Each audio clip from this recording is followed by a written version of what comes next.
இந்த 4 ஆண்டு கால கொடுங்கோல் ஆட்சி தான் சொல்லணும். அது வந்து பாத்தீங்கன்னா விலைவாசி மட்டும் கிடையாது, இவங்க சொன்ன எல்லாமே வந்து பொய்யான விஷயமா தான் இருக்கு. அதாவது அதை என்ன சொல்லி வந்தாருன்னு பாத்தீங்கன்னா, முதல்ல நம்ம போடுற முதல் கையெழுத்து நீட் தேர்வு வருதுன்னு தான் சொன்னாரு. அப்ப டாஸ்மாக் மூலம் சொன்னாங்க, விலைவாசியை குறைப்புன்னு சொன்னாங்க. இவங்க இது மட்டும் பல விஷயம் சொன்னாங்க. சொன்ன எந்த விஷயத்தையுமே அவங்க செய்யல. இது ஒரு கேவலமான ஒரு கொடுங்கோல் ஆட்சி. விரைவில் வர 2026 சட்டமன்ற தேர்தலில் எடப்பாடியார் அவர்களின் தலைமையில சிறப்பான ஆட்சி அமைன்றது கூட்டத்தை பார்க்கும்போது நம்ம நல்லாவே தெரியுது. டாஸ்மாக் டபுள் ட்ரிபிள் டைமிங் எல்லாம் பேசுறேன். இப்ப வந்து பாத்தீங்கன்னா வந்து குறைப்புன்னு சொன்னவங்க போய் இப்ப குறைக்கின்றத மாத்தி சரக்கோட வந்து புதுசா வந்து மதுபானங்களை கண்டுபிடிச்சிருக்காங்க. டைமிங் வந்து இன்னும் இப்ப அதிகப்படுத்திருக்காங்க. இது வந்து நம்ம எல்லாரும் தெரிஞ்ச விஷயம் தான். 10 ரூபா பாட்டிலுக்கு 10 ரூபாங்கிறது நம்ம எல்லாருக்கும் தெரிஞ்ச விஷயம் தான். இப்போ நடந்து தான் இருக்குது.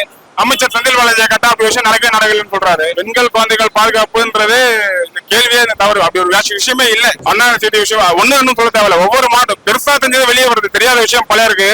அதெல்லாம் மாற்றுறது அண்ணா வராரு. இந்த வாட்டி எடப்பாடி அவர்கள் தலைமையில் ஆட்சி வரும்போது இது எல்லாமே ரொம்ப ரொம்ப குறைஞ்சிரும். அதே மாதிரி பெட்ரோல் விலை குறைக்கணும்னாங்க, டீசல் விலை குறைக்கணும்னாங்க, கேஸ் சிலிண்டர் மானியத்தை குறைக்கணும்னு சொன்னாங்க. இன்னும் எதுவும் செய்யல. பொய் மட்டும் தான் பேசினாங்க. அதோட விளைவு தான் வருகின்ற தேர்தலில் எடப்பாடியார் தலைமையில மிகப்பெரிய ஒரு ஆட்சி அமைன்றது கருத்து.